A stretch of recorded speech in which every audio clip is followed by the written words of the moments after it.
प्यारे भक्तों, आज हम संकट मोचन हनुमान जी का एक ऐसा दिव्य चमत्कारिक मंत्र सुनाने वाले हैं जिसका नित्य 108 बार जाप या सुनने मात्र से ही आपके जीवन में जो भी विपत्तियां हैं, परेशानियां हैं, वह बाधाएं होंगी, वह सब एक झटके में ही दूर हो जाएंगी और आपके बड़ी से बड़ी इच्छा और बड़ी से बड़ी मनोकामना शीघ्र ही पूरी हो जाएगी। अगर आपके पास पैसों की बहुत बड़ी समस्या बनी हुई है, पैसों की बहुत बड़ी किल्लत बनी रहती है, कर्ज का बोझ बहुत ज्यादा हो गया है, पैसों की कमी के चलते समाज में मान सम्मान नहीं रह गया है, रोग बीमारी कोर्ट कचहरी में धन बर्बाद हो रहा है, किसी कार्य में सफलता नहीं प्राप्त हो पा रही है, धंधा व्यापार नहीं सही चल रहा है या फिर कठिन प्रयासों के बाद नौकरी नहीं लग रही है, तो हनुमान जी महाराज का यह दिव्य चमत्कारिक मंत्र जीवन में चमत्कार के लिए काफी है। अगर आप नित्य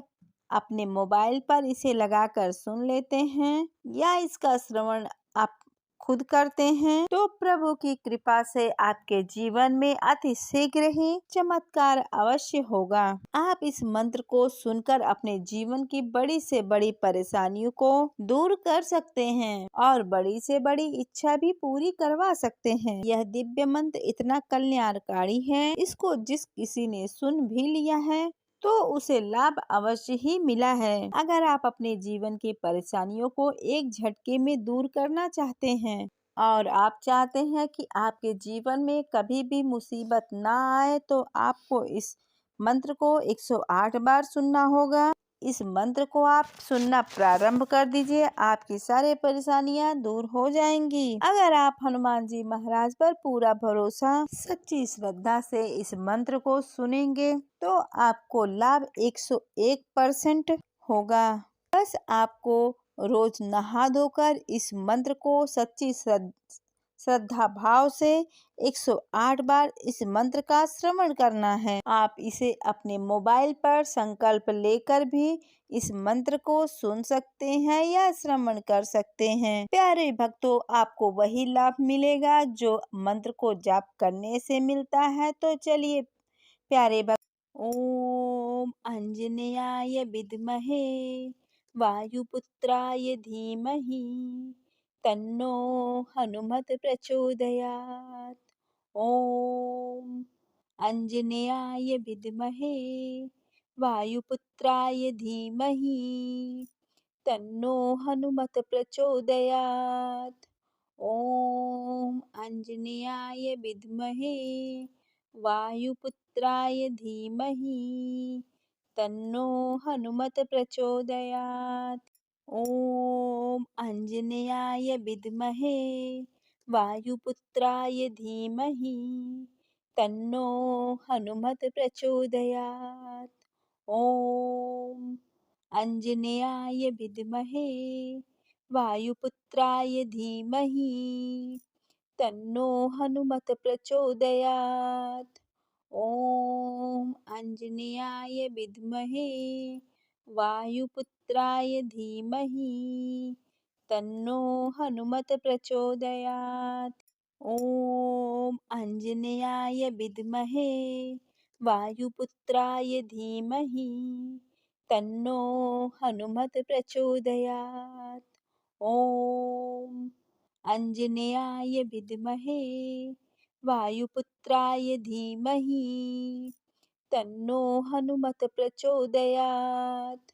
ओम अंजनेयाय विद्महे वायुपुत्राय धीमहि तन्नो हनुमत प्रचोदयात्। ओम अंजनेयाय विद्महे वायुपुत्राय धीमहि तन्नो हनुमत प्रचोदयात्। ओम अंजनेयाय विद्महे वायुपुत्राय धीमहि तन्नो हनुमत प्रचोदयात्। ओम अंजनेयाय विद्महे वायुपुत्राय धीमहि तन्नो हनुमत प्रचोदयात्। ओम अंजनेयाय विद्महे वायुपुत्राय धीमहि तन्नो हनुमत प्रचोदयात्। ॐ आञ्जनेयाय विद्महे वायुपुत्राय धीमहि तन्नो हनुमत प्रचोदयात्। ॐ आञ्जनेयाय विद्महे वायुपुत्राय धीमहि तन्नो हनुमत प्रचोदयात्। ॐ आञ्जनेयाय विद्महे वायुपुत्राय धीमहि तन्नो हनुमत प्रचोदयात्। ॐ आञ्जनेयाय विद्महे वायुपुत्राय धीमहि तन्नो हनुमत प्रचोदयात्। ॐ आञ्जनेयाय विद्महे वायुपुत्राय धीमहि तन्नो हनुमत प्रचोदयात्। ॐ आञ्जनेयाय विद्महे वायुपुत्राय धीमहि तन्नो हनुमत प्रचोदयात्। ॐ आञ्जनेयाय विद्महे वायुपुत्राय धीमहि तन्नो हनुमत प्रचोदयात्। ॐ आञ्जनेयाय विद्महे वायुपुत्राय धीमहि तन्नो हनुमत प्रचोदयात्। ॐ आञ्जनेयाय विद्महे वायुपुत्राय धीमहि तन्नो हनुमत प्रचोदयात्। ॐ आञ्जनेयाय विद्महे वायुपुत्राय धीमहि तन्नो हनुमत प्रचोदयात्। ॐ आञ्जनेयाय विद्महे वायुपुत्राय धीमहि तन्नो हनुमत प्रचोदयात्। ॐ आञ्जनेयाय विद्महे वायुपुत्राय धीमहि तन्नो हनुमत प्रचोदयात्। ॐ आञ्जनेयाय विद्महे वायुपुत्राय धीमहि तन्नो हनुमत प्रचोदयात्। ॐ आञ्जनेयाय विद्महे वायुपुत्राय धीमहि तन्नो हनुमत प्रचोदयात्। ॐ आञ्जनेयाय विद्महे वायुपुत्राय धीमहि तन्नो हनुमत प्रचोदयात्। ॐ आञ्जनेयाय विद्महे वायुपुत्राय धीमहि तन्नो हनुमत प्रचोदयात्। ॐ आञ्जनेयाय विद्महे वायुपुत्राय धीमहि तन्नो हनुमत प्रचोदयात्। ॐ आञ्जनेयाय विद्महे वायुपुत्राय धीमहि तन्नो हनुमत प्रचोदयात्। ॐ आञ्जनेयाय विद्महे वायुपुत्राय धीमहि तन्नो हनुमत प्रचोदयात्। ॐ आञ्जनेयाय विद्महे वायुपुत्राय धीमहि तन्नो हनुमत प्रचोदयात्। ॐ आञ्जनेयाय विद्महे वायुपुत्राय धीमहि तन्नो हनुमत प्रचोदयात्। ॐ आञ्जनेयाय विद्महे वायुपुत्राय धीमहि तन्नो हनुमत प्रचोदयात्। ॐ आञ्जनेयाय विद्महे वायुपुत्राय धीमहि तन्नो हनुमत प्रचोदयात्। ॐ आञ्जनेयाय विद्महे वायुपुत्राय धीमहि तन्नो हनुमत प्रचोदयात्। ॐ आञ्जनेयाय विद्महे वायुपुत्राय धीमहि तन्नो हनुमत प्रचोदयात्। ॐ आञ्जनेयाय विद्महे वायुपुत्राय धीमहि तन्नो हनुमत् प्रचोदयात्। ॐ आञ्जनेयाय विद्महे वायुपुत्राय धीमहि तन्नो हनुमत् प्रचोदयात्। ॐ आञ्जनेयाय विद्महे वायुपुत्राय धीमहि तन्नो हनुमत् प्रचोदयात्। ॐ आञ्जनेयाय विद्महे वायुपुत्राय धीमहि तन्नो हनुमत् प्रचोदयात्।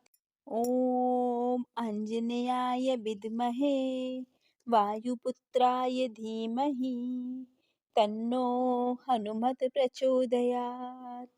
ॐ आञ्जनेयाय विद्महे वायुपुत्राय धीमहि तन्नो हनुमत् प्रचोदयात्। ॐ आञ्जनेयाय विद्महे वायुपुत्राय धीमहि तन्नो हनुमत् प्रचोदयात्। ॐ आञ्जनेयाय विद्महे वायुपुत्राय धीमहि तन्नो हनुमत् प्रचोदयात्। ॐ आञ्जनेयाय विद्महे वायुपुत्राय धीमहि तन्नो हनुमत् प्रचोदयात्। ॐ आञ्जनेयाय विद्महे वायुपुत्राय धीमहि तन्नो हनुमत् प्रचोदयात्। ॐ आञ्जनेयाय विद्महे वायुपुत्राय धीमहि तन्नो हनुमत् प्रचोदयात्।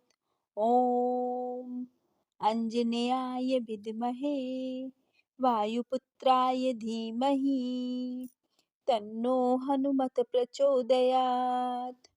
ॐ आञ्जनेयाय विद्महे वायुपुत्राय धीमहि तन्नो हनुमत् प्रचोदयात्। ॐ आञ्जनेयाय विद्महे वायुपुत्राय धीमहि तन्नो हनुमत् प्रचोदयात्। ॐ आञ्जनेयाय विद्महे वायुपुत्राय धीमहि तन्नो हनुमत् प्रचोदयात्। ॐ आञ्जनेयाय विद्महे वायुपुत्राय धीमहि तन्नो हनुमत् प्रचोदयात्। ॐ आञ्जनेयाय विद्महे वायुपुत्राय धीमहि तन्नो हनुमत् प्रचोदयात्।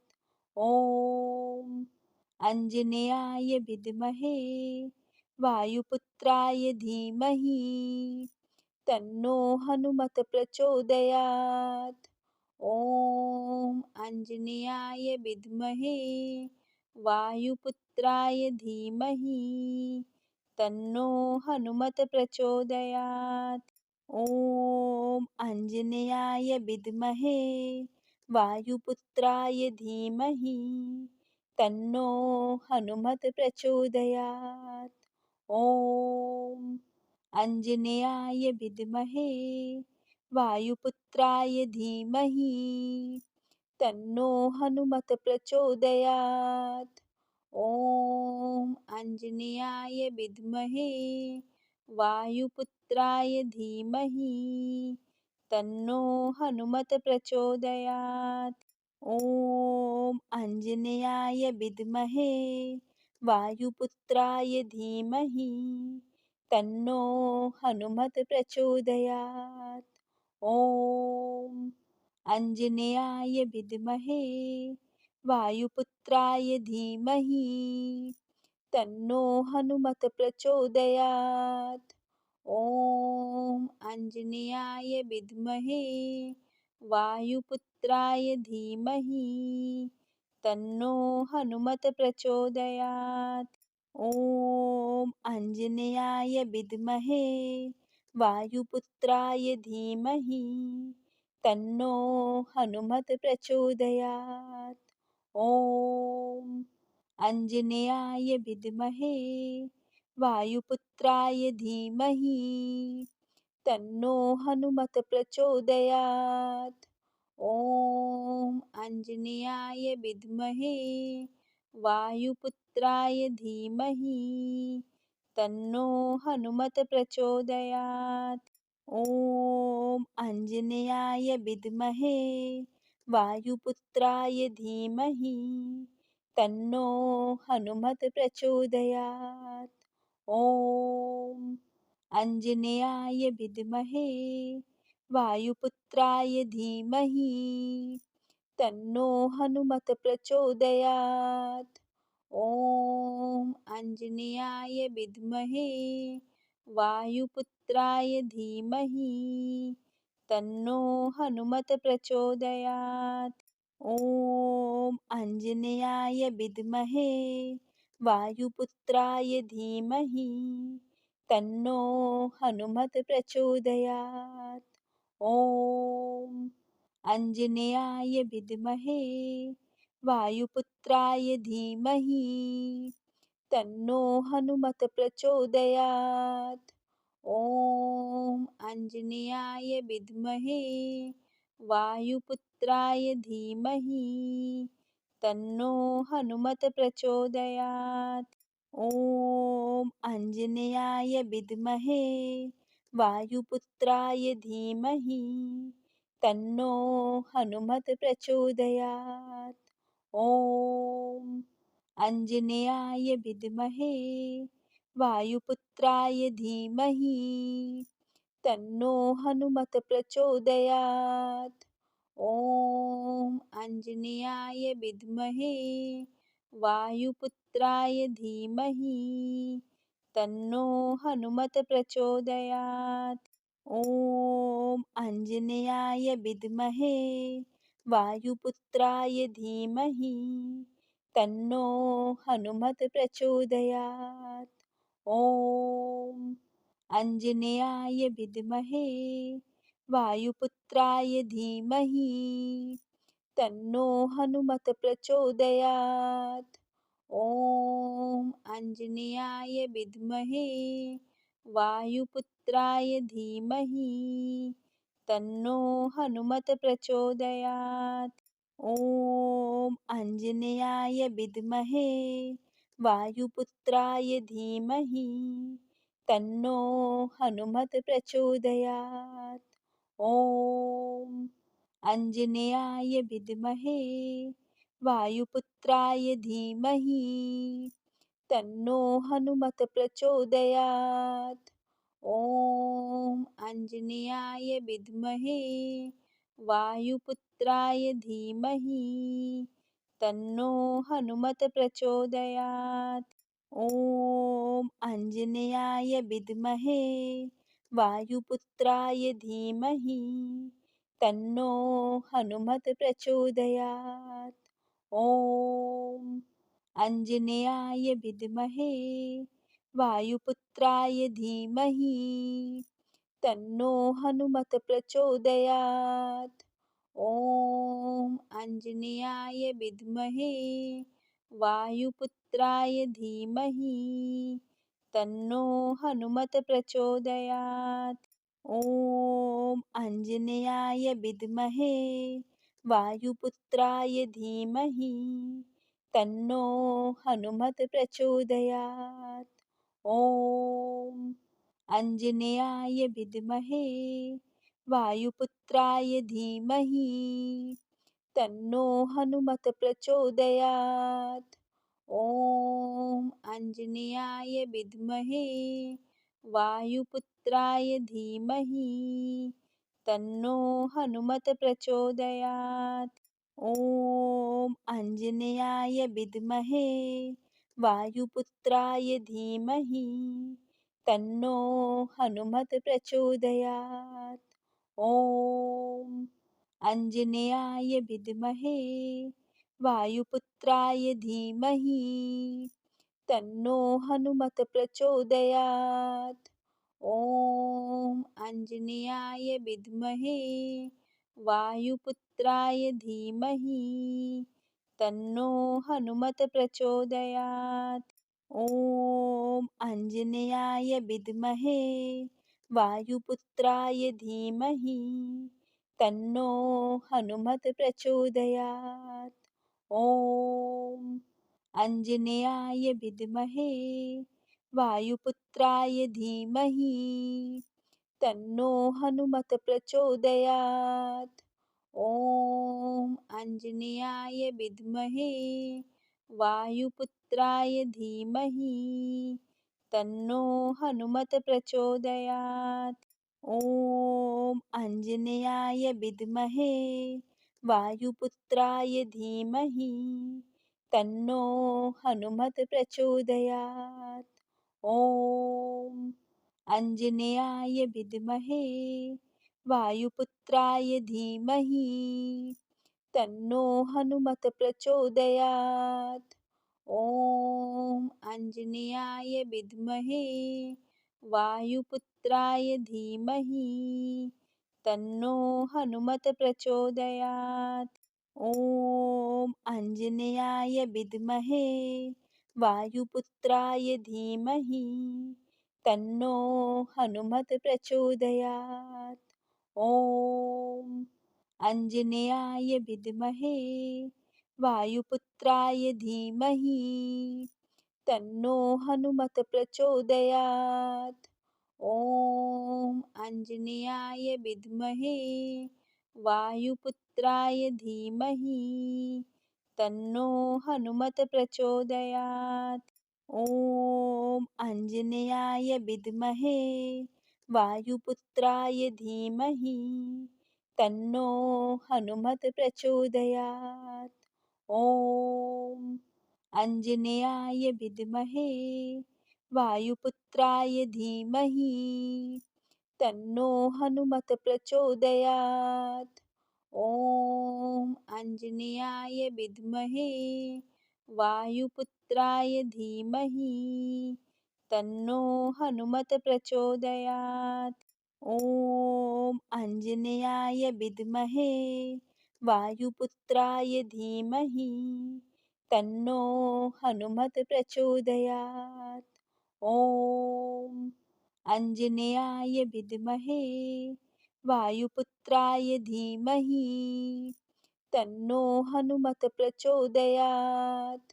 ॐ आञ्जनेयाय विद्महे वायुपुत्राय धीमहि तन्नो हनुमत प्रचोदयात्। ॐ आञ्जनेयाय विद्महे वायुपुत्राय धीमहि तन्नो हनुमत प्रचोदयात्। ॐ आञ्जनेयाय विद्महे वायुपुत्राय धीमहि तन्नो हनुमत प्रचोदयात्। ॐ आञ्जनेयाय विद्महे वायुपुत्राय धीमहि तन्नो हनुमत प्रचोदयात्। ॐ आञ्जनेयाय विद्महे वायुपुत्राय धीमहि तन्नो हनुमत प्रचोदयात्। ॐ आञ्जनेयाय विद्महे वायुपुत्राय धीमहि तन्नो हनुमत प्रचोदयात्। ॐ आञ्जनेयाय विद्महे वायुपुत्राय धीमहि तन्नो हनुमत प्रचोदयात्। ॐ आञ्जनेयाय विद्महे वायुपुत्राय धीमहि तन्नो हनुमत प्रचोदयात्। ॐ आञ्जनेयाय विद्महे वायुपुत्राय धीमहि तन्नो हनुमत प्रचोदयात्।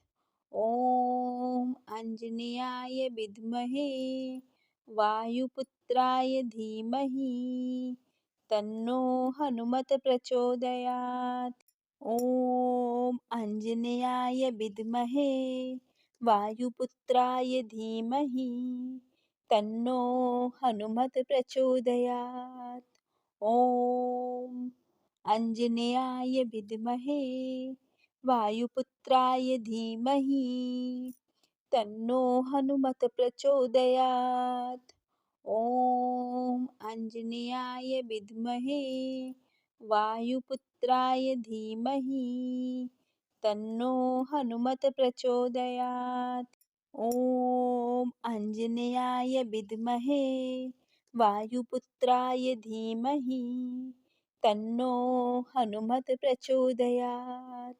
ॐ आञ्जनेयाय विद्महे वायुपुत्राय धीमहि तन्नो हनुमत् प्रचोदयात्।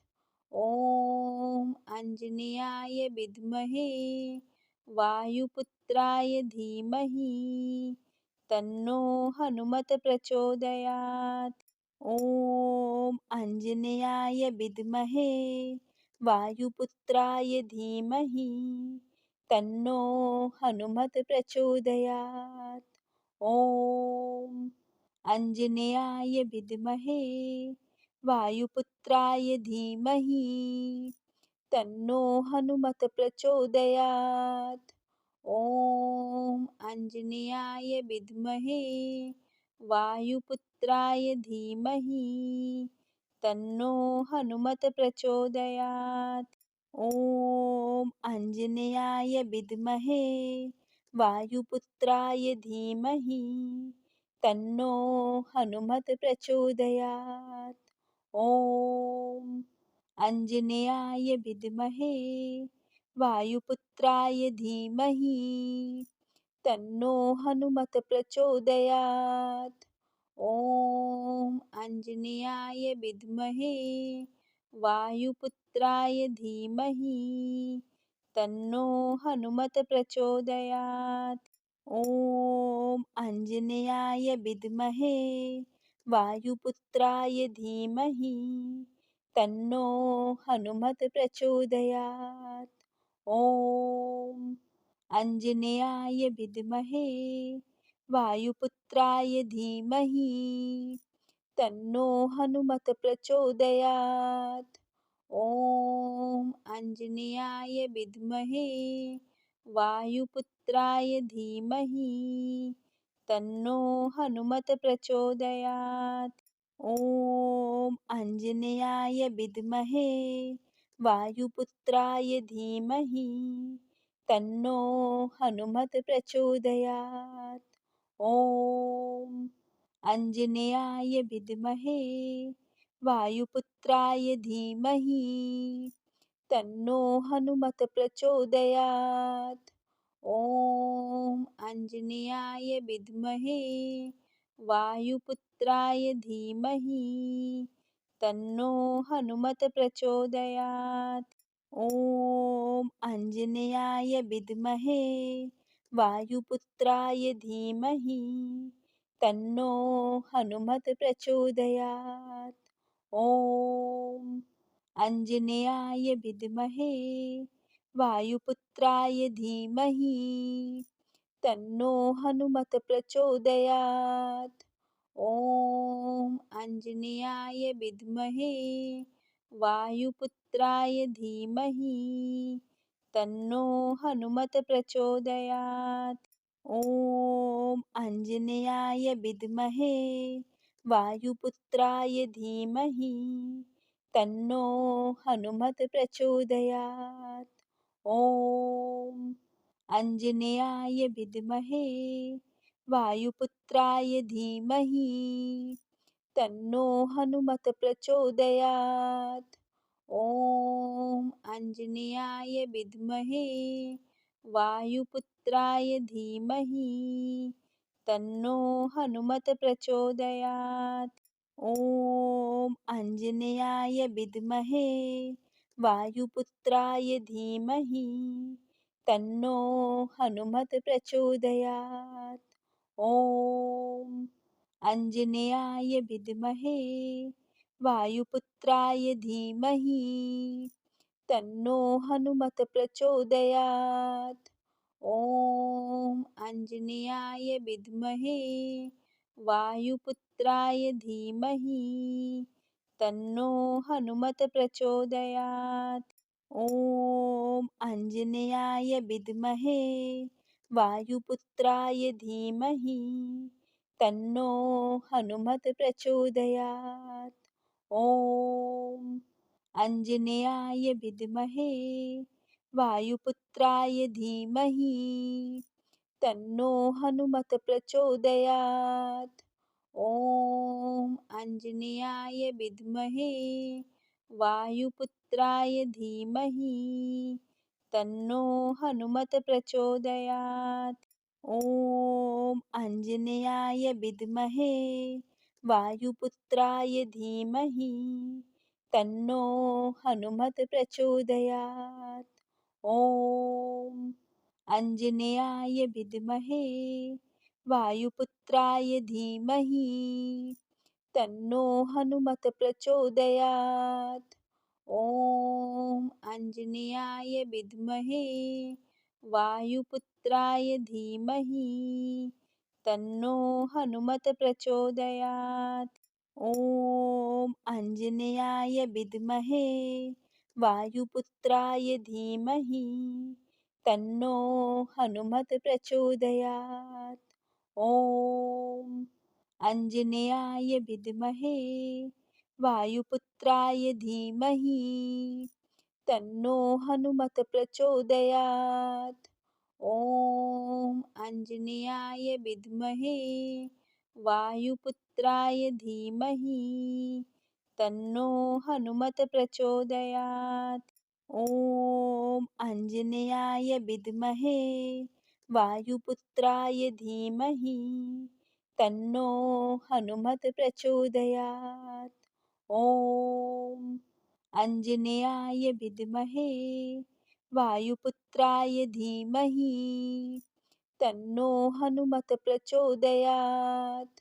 ॐ आञ्जनेयाय विद्महे वायुपुत्राय धीमहि तन्नो हनुमत प्रचोदयात्। ॐ आञ्जनेयाय विद्महे वायुपुत्राय धीमहि तन्नो हनुमत प्रचोदयात्। ॐ आञ्जनेयाय विद्महे वायुपुत्राय धीमहि तन्नो हनुमत प्रचोदयात्। ॐ आञ्जनेयाय विद्महे वायुपुत्राय धीमहि तन्नो हनुमत प्रचोदयात्। ॐ आञ्जनेयाय विद्महे वायुपुत्राय धीमहि तन्नो हनुमत प्रचोदयात्। ॐ आञ्जनेयाय विद्महे वायुपुत्राय धीमहि तन्नो हनुमत प्रचोदयात्। ॐ आञ्जनेयाय विद्महे वायुपुत्राय धीमहि तन्नो हनुमत प्रचोदयात्। ॐ आञ्जनेयाय विद्महे वायुपुत्राय धीमहि तन्नो हनुमत प्रचोदयात्। ॐ आञ्जनेयाय विद्महे वायुपुत्राय धीमहि तन्नो हनुमत प्रचोदयात्। ॐ आञ्जनेयाय विद्महे वायुपुत्राय धीमहि तन्नो हनुमत प्रचोदयात्। ॐ आञ्जनेयाय विद्महे वायुपुत्राय धीमहि तन्नो हनुमत प्रचोदयात्। ॐ आञ्जनेयाय विद्महे वायुपुत्राय धीमहि तन्नो हनुमत प्रचोदयात्। ॐ आञ्जनेयाय विद्महे वायुपुत्राय धीमहि तन्नो हनुमत प्रचोदयात्। ॐ आञ्जनेयाय विद्महे वायुपुत्राय धीमहि तन्नो हनुमत प्रचोदयात्। ॐ आञ्जनेयाय विद्महे वायुपुत्राय धीमहि तन्नो हनुमत प्रचोदयात्। ॐ आञ्जनेयाय विद्महे वायुपुत्राय धीमहि तन्नो हनुमत प्रचोदयात्। ॐ आञ्जनेयाय विद्महे वायुपुत्राय धीमहि तन्नो हनुमत प्रचोदयात्। ॐ आञ्जनेयाय विद्महे वायुपुत्राय धीमहि तन्नो हनुमत प्रचोदयात्। ॐ आञ्जनेयाय विद्महे वायुपुत्राय धीमहि तन्नो हनुमत प्रचोदयात्। ॐ आञ्जनेयाय विद्महे वायुपुत्राय धीमहि तन्नो हनुमत प्रचोदयात्। ॐ आञ्जनेयाय विद्महे वायुपुत्राय धीमहि तन्नो हनुमत प्रचोदयात्। ॐ आञ्जनेयाय विद्महे वायुपुत्राय धीमहि तन्नो हनुमत प्रचोदयात्। ॐ आञ्जनेयाय विद्महे वायुपुत्राय धीमहि तन्नो हनुमत प्रचोदयात्। ॐ आञ्जनेयाय विद्महे वायुपुत्राय धीमहि तन्नो हनुमत प्रचोदयात्। ॐ आञ्जनेयाय विद्महे वायुपुत्राय धीमहि तन्नो हनुमत प्रचोदयात्। ॐ आञ्जनेयाय विद्महे वायुपुत्राय धीमहि तन्नो हनुमत प्रचोदयात्। ॐ आञ्जनेयाय विद्महे वायुपुत्राय धीमहि तन्नो हनुमत प्रचोदयात्। ॐ आञ्जनेयाय विद्महे वायुपुत्राय धीमहि तन्नो हनुमत प्रचोदयात्। ॐ आञ्जनेयाय विद्महे वायुपुत्राय धीमहि तन्नो हनुमत प्रचोदयात्। ॐ आञ्जनेयाय विद्महे वायुपुत्राय धीमहि तन्नो हनुमत प्रचोदयात्। ॐ आञ्जनेयाय विद्महे वायुपुत्राय धीमहि तन्नो हनुमत प्रचोदयात्। ॐ आञ्जनेयाय विद्महे वायुपुत्राय धीमहि तन्नो हनुमत प्रचोदयात्। ॐ आञ्जनेयाय विद्महे वायुपुत्राय धीमहि तन्नो हनुमत प्रचोदयात्। ॐ आञ्जनेयाय विद्महे वायुपुत्राय धीमहि तन्नो हनुमत प्रचोदयात्। ॐ आञ्जनेयाय विद्महे वायुपुत्राय धीमहि तन्नो हनुमत प्रचोदयात्।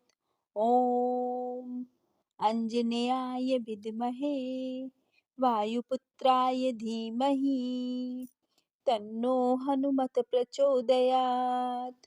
ॐ आञ्जनेयाय विद्महे वायुपुत्राय धीमहि तन्नो हनुमत प्रचोदयात्। ॐ आञ्जनेयाय विद्महे वायुपुत्राय धीमहि तन्नो हनुमत प्रचोदयात्। ॐ आञ्जनेयाय विद्महे वायुपुत्राय धीमहि तन्नो हनुमत प्रचोदयात्। ॐ आञ्जनेयाय विद्महे वायुपुत्राय धीमहि तन्नो हनुमत प्रचोदयात्। ॐ आञ्जनेयाय विद्महे वायुपुत्राय धीमहि तन्नो हनुमत् प्रचोदयात्। ॐ आञ्जनेयाय विद्महे वायुपुत्राय धीमहि तन्नो हनुमत् प्रचोदयात्। ॐ आञ्जनेयाय विद्महे वायुपुत्राय धीमहि तन्नो हनुमत् प्रचोदयात्। ॐ आञ्जनेयाय विद्महे वायुपुत्राय धीमहि तन्नो हनुमत् प्रचोदयात्।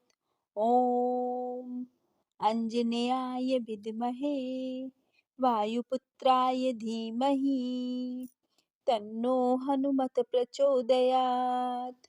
ॐ आञ्जनेयाय विद्महे वायुपुत्राय धीमहि तन्नो हनुमत् प्रचोदयात्।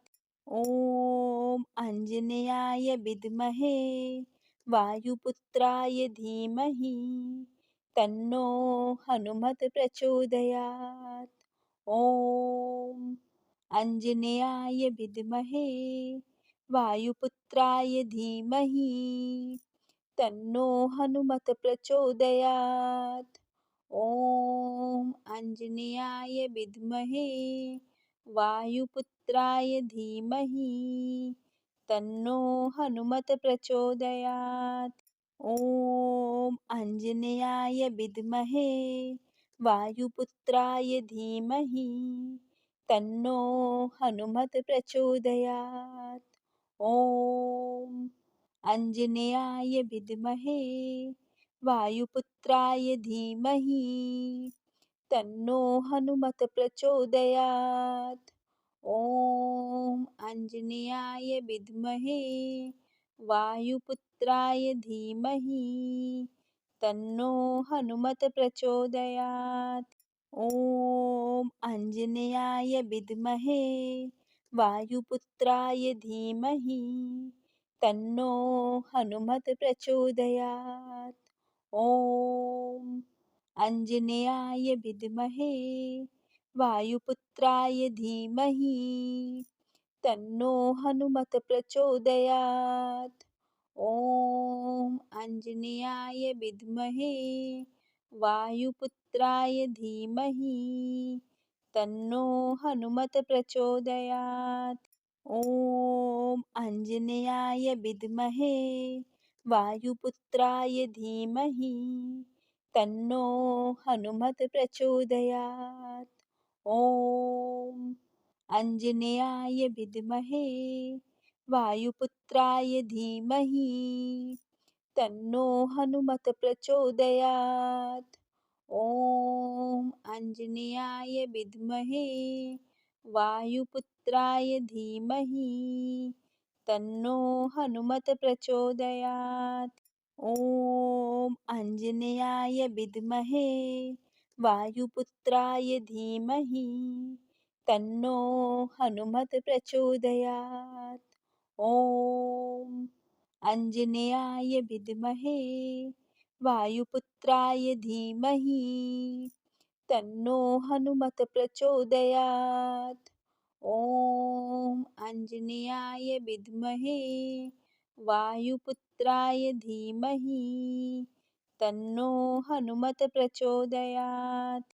ॐ आञ्जनेयाय विद्महे वायुपुत्राय धीमहि तन्नो हनुमत् प्रचोदयात्। ॐ आञ्जनेयाय विद्महे वायुपुत्राय धीमहि तन्नो हनुमत् प्रचोदयात्। ॐ आञ्जनेयाय विद्महे वायुपुत्राय धीमहि तन्नो हनुमत् प्रचोदयात्। ॐ आञ्जनेयाय विद्महे वायुपुत्राय धीमहि तन्नो हनुमत् प्रचोदयात्। ॐ आञ्जनेयाय विद्महे वायुपुत्राय धीमहि तन्नो हनुमत प्रचोदयात्। ॐ आञ्जनेयाय विद्महे वायुपुत्राय धीमहि तन्नो हनुमत प्रचोदयात्। ॐ आञ्जनेयाय विद्महे वायुपुत्राय धीमहि तन्नो हनुमत प्रचोदयात्। ॐ आञ्जनेयाय विद्महे वायुपुत्राय धीमहि तन्नो हनुमत प्रचोदयात्। ॐ आञ्जनेयाय विद्महे वायुपुत्राय धीमहि तन्नो हनुमत प्रचोदयात्। ॐ आञ्जनेयाय विद्महे वायुपुत्राय धीमहि तन्नो हनुमत प्रचोदयात्। ॐ आञ्जनेयाय विद्महे वायुपुत्राय धीमहि तन्नो हनुमत प्रचोदयात्। ॐ आञ्जनेयाय विद्महे वायुपुत्राय धीमहि तन्नो हनुमत प्रचोदयात्।